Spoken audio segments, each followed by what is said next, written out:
In my early days as a teenager, I was very introvert. I very rarely would speak to anybody, and this has given me a chance to really open up a lot and go out and talk to people that perhaps I wouldn't have spoken to before. Just like saying, hey, I'd like to talk to you, right? Welcome to the series in which I, Jason Verney, filmmaker, video artist and writer, introduce to you interesting individuals from the world of filmmaking. In this first episode, we talk to David Found, a long-term documentary maker, reporter, photographer, lecturer, teacher, and all-round good guy with an interest in good causes. Camera 2 rolling, 3, 2. Jason, hi. Yeah, hi, nice to meet you. Nice to meet you too. We've spoken a bit before, sort of on a call. It's really good to finally get to meet you and know a bit more about yourself, because you seem to have lots of different heads. You basically a news reporter, cameraman, videographer, lecturer, and one or two other things, I think. I've worked on radio quite a lot, DJ'd, Yep. 105, 95.5, 107, pretty much the English language stations in Bangkok, and been living out here now for, this is my 34th year, having come over in the late 80s. There you go. Okay, well, so we just say 35 years just to make it easy. Absolutely. I even know I had that trouble just having visited Thailand for 14, 15 years. I just say 15. But first of all, we're in Benjasari Park, which is a small park in the centre of Bangkok. Yeah. It's kind of the little sister of Benjagitti Park, which is just over that way. Now, I've got some questions for you because there's so many aspects of your life that interest me, and hopefully those people listening. Right. And I wanted to start with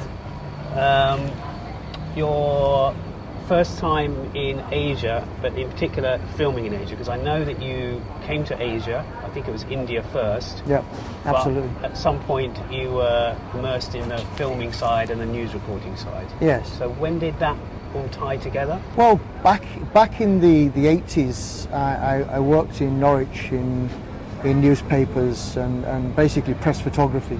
Okay. And we always had part of that was TV news, so I always had some sort of video recording device, a camera, so some description. Usually beta cameras or big heavy duty TV cameras of those days. And then I just thought, well, let's just dump all that heavy equipment and move into some lighter equipment, because I want to travel a lot more. It's not so easy with a beta camera unless you've got a team of, a team with your crew. So I then got back. I'd sort of been traversing between both stills and TV and video, but mainly started to shift more towards TV style video production. So it was a bit of it wasn't really a transitional phase, it was more of an adaptation of bringing into my life which things would not only be a pleasure for me to be able to produce and shoot, but obviously generate an income. Still photography admittedly gave me a good income through the 80s. Yep. Press photography, sports, and working with peripherals and various other newspapers and whatever else and agencies in England. But I then sort of caught a plane to, like as if the plane was just passing by, and I actually got on a plane to Bombay. Yeah. One plane, there's about three. It's like the buses, right? They come at three at the same time. So I got a plane to Bombay in mid '88. Right. Okay. And landed in Bombay. Much to my astonishment, it was just like my eyes, having been like a very well protected kid in the UK and always, living in sort of a relatively decent lifestyle. And then landing in Bombay in 1988 was like the most bizarre thing I could ever think of doing. I mean, you land in India from having no knowledge of really India itself as a country, and it's absolutely mind-blowing. Yeah. And one of the most fascinating bus rides for me, not from Norwich to the outskirts of Norwich, but from the airport in Bombay into the city of Bombay, just like puts life in perspective. It's like you just jump into the deep end of everything about life, and you see the poverty, the extreme contrast of poverty and everything else. It was just, for me, I mean, England, you don't see that, right? Yeah. You don't really see the poverty. Not as much. Yeah, of course there are beggars and people on the streets of England, but and I'm not going to say, well, England's a wonderful country and doesn't have any poverty. It's a positive poverty, but because of the weather conditions, you don't see it on the streets. Yeah. People live on the streets in Asia because it's hot. Yeah. But in England, they're all hidden away in hostels or wherever else. Southeast Asia, especially. Absolutely. So, just that ride from the airport to the centre of Bombay, then I just I was just randomly going to places. It was just like I didn't have any real focus. It's like I'm going to go to India, and Bombay's like the best place to go to because it's the cheapest flight. Because if you cross the other side to Calcutta, it's a lot more expensive. So I thought we'll fly to Bombay, and it's a cheap flight, and then I'll just cross the whole country. Yep. And it was, I had a mate. I had a mate with me who was like sort of tagged on, and but I just felt like this is the place I really want to be a loner, and just really get into the depths of Asia.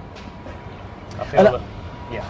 No, quite question. Well, I feel like if you can handle India, I've been there twice. Not that many places, especially compared to you. But I feel like if you can handle India as an Asian country, you can handle any other Asian country to a degree. I get that totally. And over the years of living here, I've had a lot of people who have come to me and said, well, I've travelled Asia. I've been all over Asia. I said, well, okay, have you actually ever travelled India? Because what encompasses Asia and puts it all in perspective is India, because the diversity, the texture, and the life, the difficulties of people living in India exceeds anything on this planet. I've never been to South America, so I wouldn't really know. But based on what I've studied and learned, I don't think it's anywhere near India. Yeah. Obviously, South American countries, even African countries. I've never been to Africa, so I can't compare India to Africa. Yeah. But all I can say is that in terms of the perspective I had on Asia, as a Brit who'd never been anywhere, I'd only been to France like once in my whole life, to do a shoot for a twinning celebration ceremony in Dunkirk. Yeah. This was in the early 70s. Wow. And it was like the most bizarre. I mean, to travel to France was already a tussle because it's like a 13-hour bus ride from the northeast of England to the Calais, the ferry, then crossing into France. But to fly into Bombay on a one-way ticket was pretty bizarre. Like, why would you get a one-way ticket to anywhere? Yeah. There's a song out there called One Way Ticket. I know that. I'm not going to sing it. But back then there were a few backpackers, even back then. I mean, going to India. Did you see many? I know in Thailand later on there was, but in India, did you kind of come across many? Yes, I did. It wasn't as prevalent. You didn't see as many. Because I didn't stay on the sort of backpacker routes. Yeah. I didn't go into Goa, where everybody said go to Goa, because it's like coming to like Khao San Road or to around the area where most of the backpackers come to Thailand. So that I had no intention of really getting to know other foreigners, other backpackers. I was a backpacker. A backpacker intrinsically is somebody with a backpack on their back and traveling, right? Yeah. But I thought I wanted to really learn this country from a very raw perspective. And I jumped in the deep end. There's no question about that. I was very naive, but I managed to get myself way around it, the length and breadth of India. I bought in Bombay. I did a bit of research on train tickets. I wanted to go to Delhi and up into the Kashmir, up into the mountains. Yeah. And I went to the local train station in Bombay and I said, well, what sort of tickets do you have available? They said, we have one called an Indrail, internal rail system. Obviously, we built the systems, I think, in India. We were instrumental in building the systems in India, but it's pretty good system. Yeah. But I got this train ticket. It cost me $75 US, and it gave you, like, if there weren't second class sleepers, you had first class transport on the trains. And I'll tell you what, it was a most amazing way to travel the length and breadth of India, because the train network is so diverse, so extreme, that you can pretty much get on a train and go anywhere. Yeah. It's absolutely phenomenal. So I got this ticket. I stayed in Bombay and I was doing a bit of photography around Bombay and getting to know the locals and things like that. And it was like the sights and sounds of Bombay, just like, it was just overwhelming. Yeah, it's all the senses and the vibrancy. Oh, that's absolutely. When I've been there. One thing that really shocked me, whether it's true or not, I can't verify this, but I went down a back street in Bombay, and this is not a criticism of Indians. I went down the back street of Bombay, and it looked like what had happened was there'd been a partial collapse of a building, and whether or not this is true or not, but I was told that it was true, that some people had still been trapped in this rubble of this building, and the smell was just like, the smell from this building was just so overwhelming. It's like, do you know the smell of like dead bodies? So it's carcasses. Perhaps, carcasses. if Whether it was people, I don't. But somebody said that a building had collapsed, which I could physically see. Nobody could rescue. But nobody had rescued. Or there was some people trapped in there. Or I don't know. But the smell was so overwhelming that it was like, this is really bad. But from that point, it's like I sort of met with some of the worst experiences in just that small period of time, and then traveling the rest of India was like, it was an open book for me. Yeah. In fact, in 1988, the Indians were just introducing computer booking systems, which was incredible, because everyone was sat at these desks like typing into the computers, how to the train information. Oh, wow. Pretty bizarre. 88.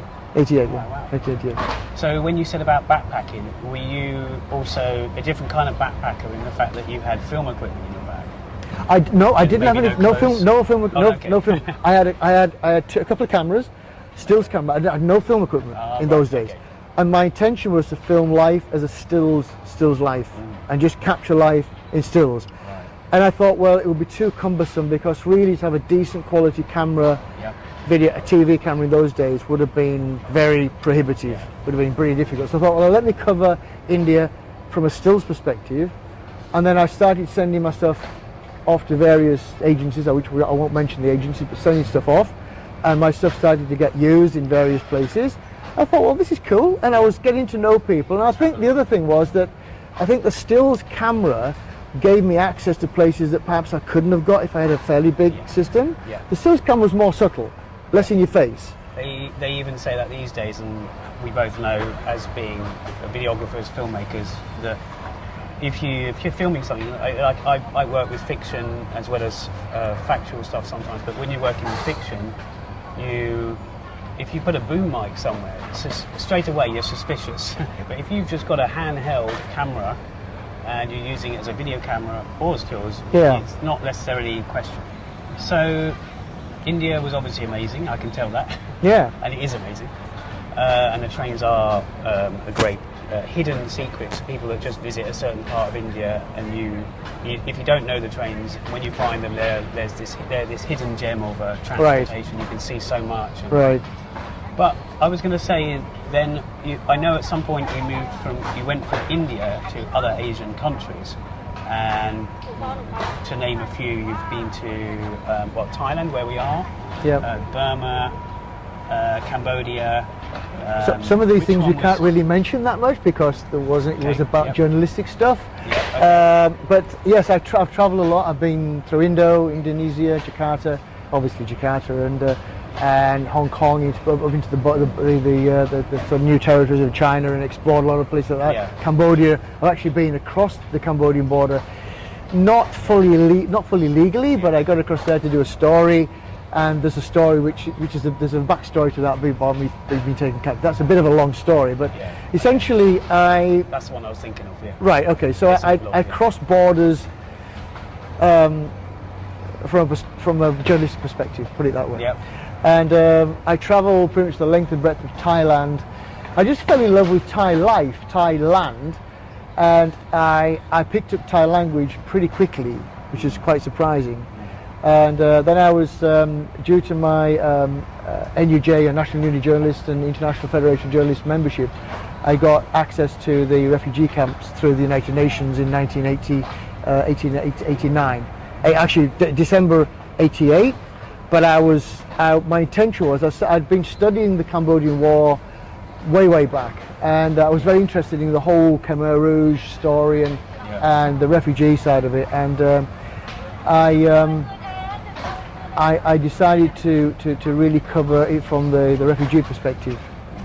Well, leading on from that, I've got some other questions here. So obviously we have parallels in our filmmaking. Perhaps I focus on Korea, you focus on Thailand, but you also focus on other things. And I know from your YouTube channel, which is not your typical YouTube channel in the fact that the content on there is really, really good, first of all. No offense to other YouTubers, but it's also very varied. You recently, just to pick one particular thing, ad hoc, basically, pretty messy. Yeah, it's very random, to say the least. Yeah. It's not sporadic, maybe, but right. it's, you've done so much from covering the recent thing with the monks and the arms service, which is a really good video. It's like 10 minutes, set to music. Right. Where was that again? Where actually does that take place? Well, that's actually the largest temple called Watamagai or Dhammakaya Buddhist temple, probably about 35 kilometers from here or something. Okay. 30 odd kilometers from here, I would say. It's very well renowned, very well known, enormous complex, and it's a fascinating place to be. I'm totally atheist, but you can't deny the incredible complexity of this whole temple. So yeah, I basically I'm a reporter, news reporter as well, and covering stories. I get invited there quite a lot, actually, quite honest. To the temple. Yeah, to the temple. They want me to ordain, I think, but I'm never going to. But it's just fascinating because they love me to go in there. I don't cause them any problems, and I'm very respectful of their facilities and the whole place there. So I go in there and I film the texture, the colours, the incredible. It's just an incredibly peaceful place to be, and I love filming there. Absolutely love filming there. Fascinating. You've also got videos relating to certain demographics in Thailand. You've got videos, for example, the Russians video. There was also some stuff about Thai massages, really good, authentic Thai massages, where he actually teaches you. Is it you that doing that? Teaches you words that you can use. Yes. Having a massage, so if something hurts too much. Yes. So this is what I mean about it being so varied. You can't really put it into one. I've been invited to present quite a lot of things. I've actually acted quite a lot in Thailand. I got just a bit of a backstory. When I was taken captive in Cambodia, across the border by the Heng Samrin troops in 1990, I got a bit famous. I got on TV, invited to do a lot of TV stuff, but singing and whatever else. But the story about the massage parlors, the sort of more authentic massage parlors, that was a series where I was the presenter for that, and I was teaching Thai and basically translating that and showing you that if you're having a massage and the masseuse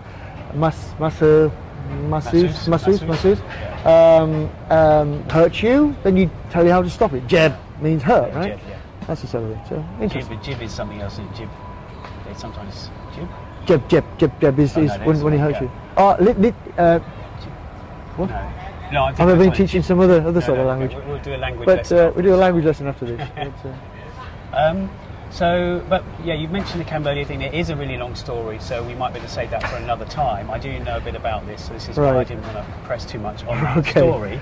But it's entirely up to you if you want to talk more about that. But you ultimately, after India and these other places, you then decided to settle in Thailand. And later on, you became, at times, maybe ad hoc again, a lecturer at the university here, but also a lecturer outside of Thailand. And I wonder, which of those came first, lecturing, and how did they come about? Was that because of your reporting, or was it because of the? It's actually I was quite lucky. A TV production friend of mine, who in fact I still have to thank.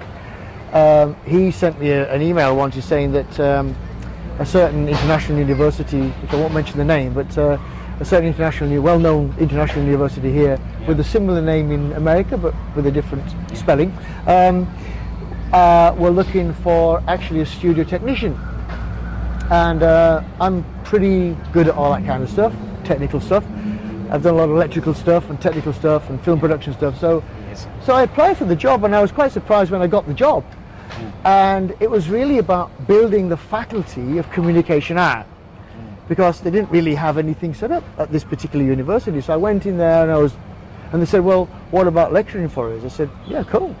I said, I'm as an adjunct lecturer initially, adjunct, so I was part-time. So when I started to teach at the university, they said, can you work full-time? So I said, well, so I jumped at the chance. I said, well, they said, what sort of money and everything else, so we won't talk about that. But it was for me, because my passion for image creation is such a passion. I thought, well, what's better than having people extol that and really show the people what my passion is, right? And really pervade that. And I really embraced that so well, because I thought, well, teaching maybe is pretty a cool thing to do. And I really dug deep into that, and I really decided to commit the rest of my life to teaching and to filmmaking and to teach other people how to filmmake. And so that's where the Thai University came in as well? Well, actually, that was before. I'd been a guest lecturer at another very large open university, because a friend of mine was a lecturer there, and he said, can you come and be a guest lecturer? And so I went quite often to lecture there, and I have the passion for teaching. I love to teach, and I love to take my knowledge, my background, and give other people the chance to embrace that and move on with that, and hopefully and do something useful with it. So I've taught at quite a lot of universities around Thailand. I've travelled all over teaching as a guest lecturer. But the job with the other university was nearly 4 years of full-time teaching. Okay, and one question leading on from that then, with your Thai language knowledge, yes. Does that mean, right, would those lectures have happened, I'm guessing they wouldn't, in the Thai university, would they have happened if you didn't have that grasp? Just for, you could even say bargaining, your jobs, right? Or would you have got those without your grasp of Thai language? And the same with the news stuff, because obviously you do the news. Yes. Stuff. Well, there are obviously, having language efficiencies and proficiencies are extremely useful. I was fortunate that I picked up Thai language pretty quickly. Okay. I don't know why. I studied French for 2 years and I can't even say petit pois. It's crazy, right? But I embraced Thai language pretty quickly, so that was an advantage to go and teach, obviously, in Thai universities. Now, how much the Thai students understood, I don't really know, but they're all nodding their heads in agreement. So maybe they did, maybe they didn't. But the lecturers that were a party to that, they said, yeah, your language is certainly good enough to be able to teach. So, and obviously it's got better over the years. But the main university I worked for full time, it was English teaching, and bilingual. Ironic, yeah. Bilingual. Okay, because obviously, well, again, say obvious, it's not obvious to other people, but if you watch some of these videos, you'll see that they heavily revolve around Thai, or they're spoken in Thai, and so some of those videos wouldn't happen without that knowledge. Sure. Maybe even your collaborators. Sure. Sometimes you work with non-Thais, but sometimes you work with Thais. Well, the majority of my working life here has had to have a substantial level of proficiency in Thai language, and that really has forced me to, well, not only because I wanted to earn money, but also because I just enjoy the challenge of learning Thai and learning a language which I felt I need to embrace this, because I'd pretty much dedicated my life to being here, and unless you know in-depth linguistics and knowledge of the language, you don't really enjoy the life. I think until you really understand the language, you're very superficial. Yeah, you're just observing. Absolutely. Yeah. And I'm very surprised that quite a lot of, this is not a direct criticism, but a lot of foreigners who spend a substantial amount of years living here, they have a very, very basic knowledge of Thai, and I don't really understand how you can enjoy a life in a country, even though Thais are getting better at English. This is not a criticism of Thais. They're still very low level in terms of English speaking. Yeah, it's like when I go to Korea, been to many times, but I try to learn something new on every trip. So if I was living there, I would try to learn a new word every week. Like here, I would try to learn a word or a phrase. Right. Easier said than done, but yeah, it is interesting how that how that comes into play. I was going to say, because we're touching on your film making stuff, because that's what initially we were going to discuss, but you've got so many other heads with regards to, I don't mean he's a big head, you know, it's news reporting, lecturing, and collaborating, singing as well, but that's another thing. And I just wondered, when you do all these documenting and being a videographer, what's your sort of the pleasure you get out of all of it? What's the biggest pleasure? Is it setting up the cameras? Is it the knowing, it's the knowledge of knowing how everything works, the sound, or is it collaborating with someone and making sure you get the perfect image, or what is it that gets you out to do that? Because obviously sometimes it can be. Well, I do know that you do like to bring your cameras with you. You like to capture stuff whenever you can. But there must be something about on a particular job. Is there something that spurs you on? Is it the collaboration process, or is it your technical skills in general? There must be, or is it the final project, sort of the final vision? Well, everything obviously coincides. The passion for film making equipment has always been a crazy passion, because I've spent a lot of money on camera gear over the years. But I enjoy the challenge of particularly news reporting, getting into awkward, difficult situations. I enjoy the challenge of getting in the deep end sometimes, and I have been in some difficult situations. So, but when I get a news assignment, I very rarely look at it and say, well, this is not really what I want to do. Pretty much everything I do is interesting for me. Whether it's just recently covering the story on the most recent access that China has given to, well, not China's now, because of the regulations for COVID, the opening up of Thailand to allow, opening of China to allow their residents to travel overseas. And then I covered the first flight into Thailand from China just a couple of days ago. So that was the first flight from China in the last couple of years. So everything has its interest. And then covering Russian tourists in Pattaya, interviewing Russians, it was fantastic. I was just walking around randomly saying, "Excuse me, are you from Russia?" Yeah. And they were so nice with me. It was lovely. Yeah. It was so nice. And I've been in war zones. I've been in some pretty hairy situations, but everything has its place in life. I saw a bit of that Russian one, Pattaya. That I don't know whose idea it was, but someone gave them the chance to not only introduce themselves in Russian, in English, yes, but also to give them a bit of time to speak in Russian, because that's nice. It's nice. Absolutely. I just wondered, is that your suggestion, or was it? Well, it was, because when if anybody feels a lack of confidence because of language difficulties, I mean, the Russians, with all respect to Russian people, generally they speak English really well. There are one or two that weren't quite as confident speaking English. I said, well, listen, you obviously want to express your passion, your enthusiasm for being able to come for a holiday in Thailand, and a lot of those people on that particular video are from Siberia. I've been to Siberia.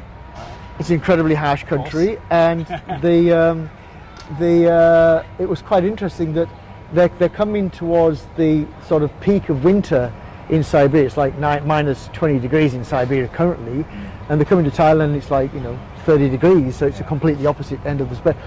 But the unfortunate thing is they've got to go back sometime and go back into the depths of Siberian winter. But I just found it really to be. I've developed this talent, I suppose you could say, or this maybe brazen attitude, just going to people and saying, "Hey, can I talk to you?" Yeah. And generally people are fine. Yeah. Generally people are fine. Excuse me, do you mind if I talk to you? Are you from Russia by any chance? Are you from China? Yeah. You're not painting a bad picture. No, of course you're not. And should be fine. In my early days as a teenager, I was very introvert. I very rarely would speak to anybody, and this has given me a chance to really open up a lot and go out and talk to people that perhaps I wouldn't have spoken to before. Just like saying, "Hey, I'd like to talk to you," right? Yeah. It's cool. So what about when you get your deadlines for your news things? Yes. We haven't said what you work for, who you work for, but you obviously work for certain company? Is it it's just one company that you work for? Do you Well, actually do freelance? I don't. I'm a freelancer, but I focus on one particular agency, which obviously as a freelancer I'm not affiliated to any particular agency, but I've chosen one particular agency to really dedicate a lot of my time to them, because they've been really good to me. So that's that's good. It's a blessing. There was a reason for that as well, was because asking that was, I wondered how you obviously have deadlines with that. Yes. So I wondered how when you haven't got a deadline, how do you juggle all the other projects you want to do? Like me, you've got a lot more terabytes of filed, and I just wonder, once you've got a deadline out of the way, how do you then go, right, now I want to do this? Right. Or well, it's just as well, Jason, that I do have deadlines, because otherwise, with the incredible diversity of video footage and content on my computer hard drives, that if I had like 5 years with no need for any income, I wouldn't need to work to deadlines. But I enjoy deadlines, because you know what, they really drive you to create content which is has incredible diversity, but focuses on the true core and the storyline and the narrative, and that forces you to follow a narrative. Even though everything I do in life has a narrative, as a dialogue and narrative which you have to follow, because otherwise you've got no storyline, right? Yeah. And it just becomes crazy, it just becomes so random. And in fact, a lot of what I do is actually quite random. It's quite ad hoc. And then I go back to my editing room, and I'm pretty okay at mixing it all together. But you don't mind that, because I love editing, but I've got to take myself somewhere to do it. Like if I'm in a box, I don't necessarily like it. So do you find it easy, no matter what's going on in your other life, do you find it easy to sit yourself there for half a day, and you've got no deadline? So do you find it easy to do that, because you've obviously picked a certain thing out of the terabytes of footage? And then do you find it easier, or do you think, well, no, I'm going to go out for a coffee and do it? Right. Well, admittedly, just to let you into a little bit of a backstory, I've recently divorced, so this is relative to my ability to sit in front of a computer screen and edit content that I'm totally passionate for and totally want to put together and compile it. But unfortunately, mentally, the last 8 or 9 months I have not been there. It's been pretty tough, but I still force myself to sit down and say, hey, listen, you've got not only the necessity to clean up my hard drives and make space for other stuff, and I don't want to keep buying more hard drives, so I say, listen, today, what about this week, I focus on a particular genre of content I have and get it finished, get all the rushes out of the way, and get a final product done, whether it's a 5, 10, 15, 20 minute video clip for YouTube, and get it done and get it finished, because otherwise it just goes on endlessly. And also then, I guess if you do make sure you do it, you can also self-distract yourself from other stuff that is in your life that might be going on. So if you say that I'm going to do that, right, otherwise you could just take your mind back to you wander off into other tangents. But in those days, even a Betacam was a compact camera compared to a film camera, and all the kit and all the grips and things you need for that. I'm a bit of a technical guy. I love technical stuff. I love a bit of a technophobe. That's the term for it. I love the that's an anti technophobe. Sorry, technophobe is the anti guy. There's also another technocrat. No, not a technocrat. No. Anyway, I love technical stuff. So I love to be able to learn about, and because I have taught a lot of people how to use cameras, film work is an element of passion that overrides pretty much everything else. I'm quite anal in one respect, that everywhere I go I've got to have some equipment with me to record. I'm always looking for imagery. I'm always looking for B-roll footage. I'm always looking for cutaway footage, because when I taught at university, everybody asked me about A-roll and B-roll or cutaway footage, right? And I always maintain this philosophy that A-roll, of course, is generally the interview footage, the chat with somebody or something of that type, But without B-roll, you don't have an A-roll. So actually, I twist them around. I say B-roll becomes your A-roll, because without that, it's just a silly little philosophy I have. But it's a bit like we were talking about before we went live.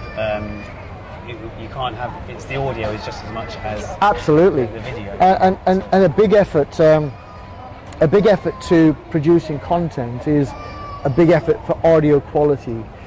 You know, one of the most annoying things about filmmakers that are not focusing on the quality of their audio, their recording or recorded audio, is that they focus more on the visual aspect of it, right? Yeah.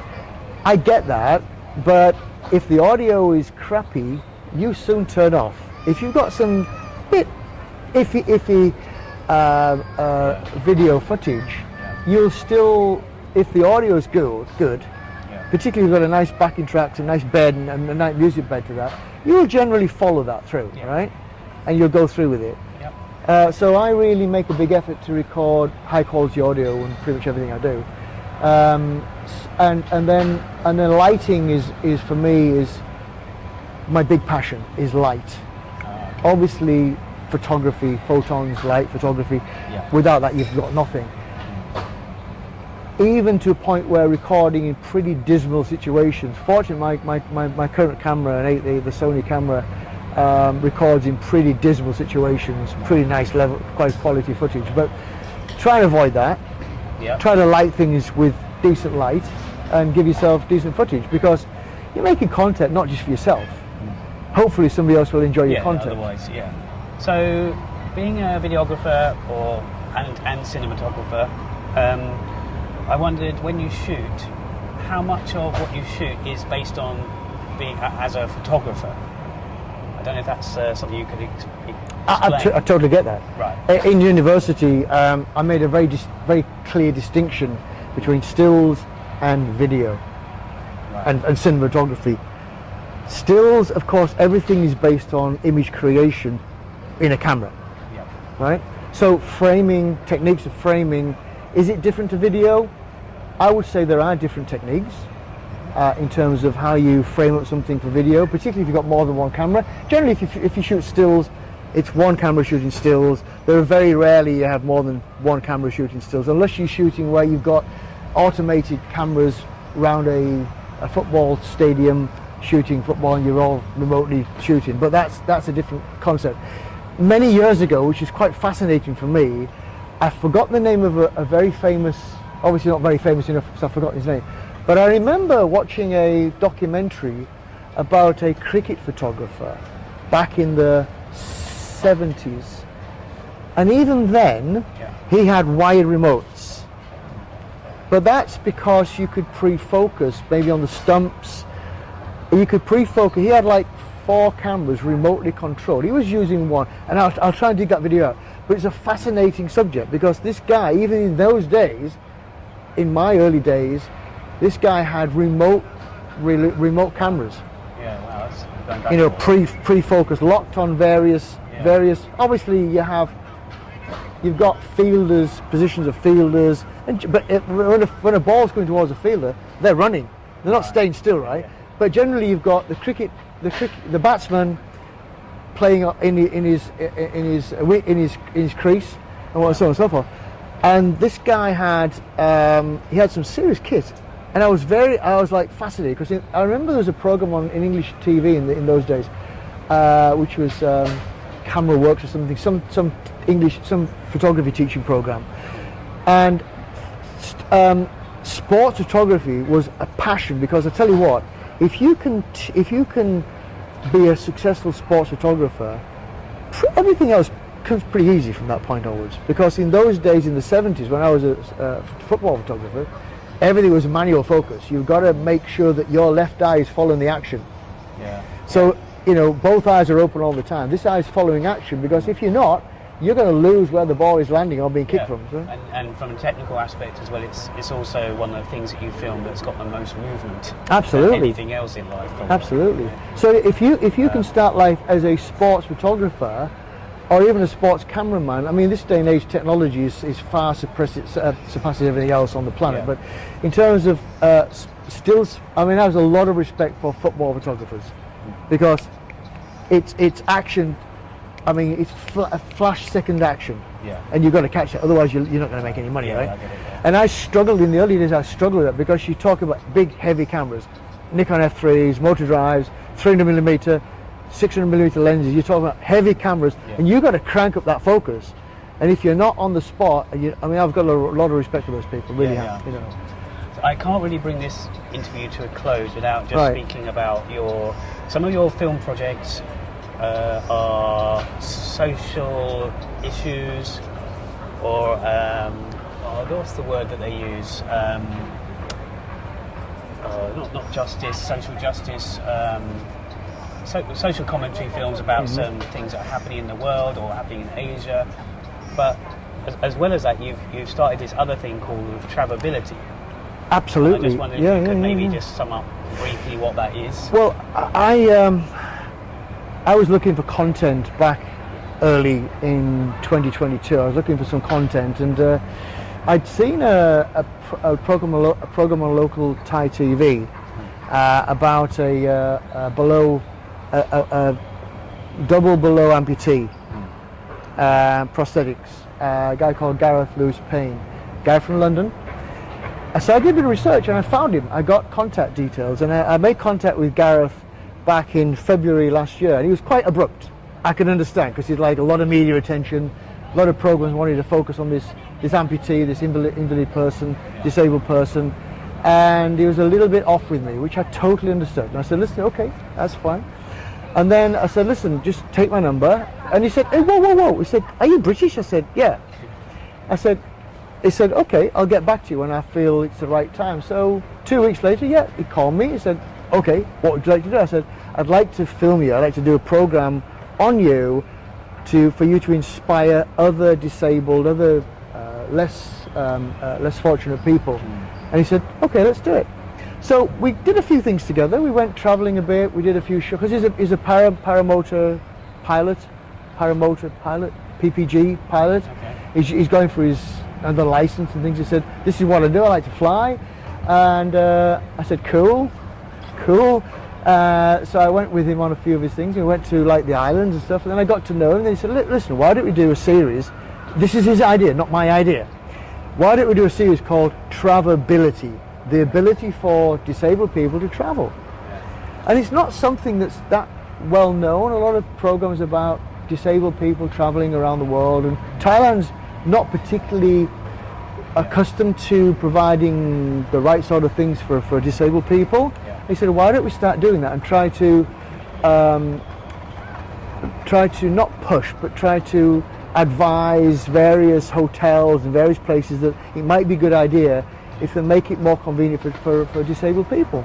So Travelability essentially is Gareth's concept.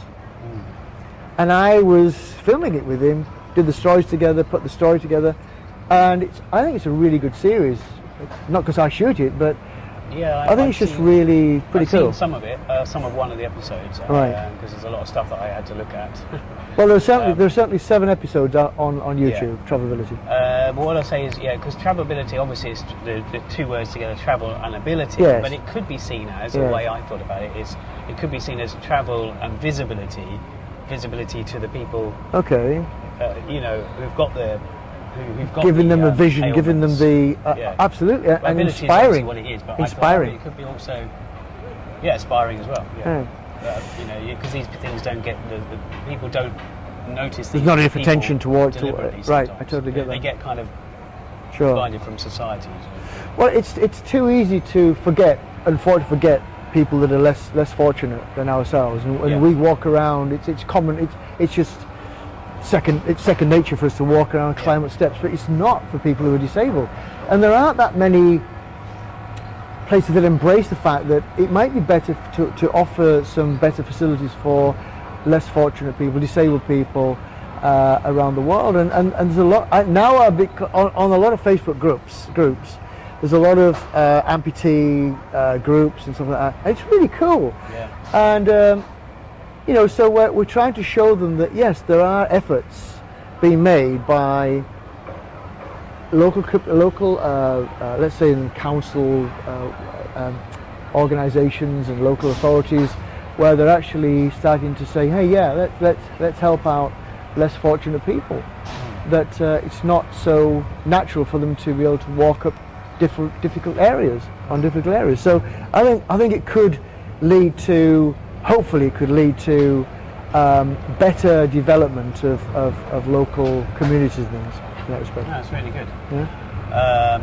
What was the thing I was just thinking of? That people say when it's not a social justice film, but like social awareness, something story, but not personal story. You probably know this, being a news person. Yeah, I'm trying to think too. No, something story. Social conscience. Social conscience. Maybe. More of a conscience. It'll come to me afterwards. Social All right. conscience. Yeah. Well, I think we'll draw that to a close because there's so many other questions I could ask you, and you've got a life full of interesting film-related stuff and press-related stuff. Yeah. We could go on. But I really appreciate the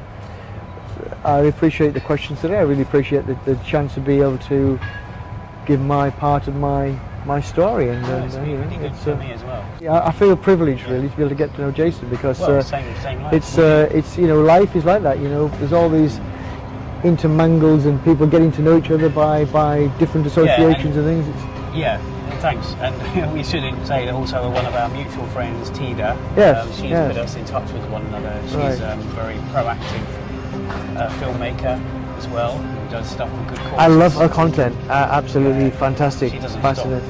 stop. Absolutely amazing. And the passion that we all have for creating content for people to really embrace and to really, and see a little bit more about the world. Well, it's good to, as I say, just to finish this off, but to meet people like you and Tida, that I might sit on my bum longer than I should, when I should be going through my terabytes or not that many, but terabytes of footage. Right. And when I see people doing it, it makes me think I should be doing it more and getting up in the morning and getting on with it.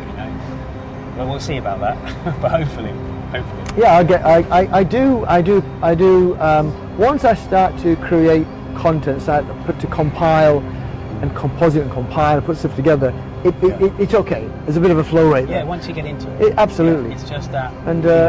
And generally, I said we don't really have any. Obviously, everything has a narrative.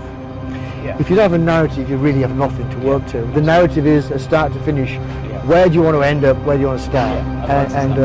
Otherwise you got nothing. So I do tend to be able to compile my footage. I don't like editing other people's footage. I prefer to edit my own footage because I know what's going on there, right? Yeah. And based on that, this is the end of this episode today. Yes, that's the end, and we're going to call it. Colin, thank you for watching this today. If anybody's watching that, it's nice though. There will be. Thank you so much. We've got audio and video.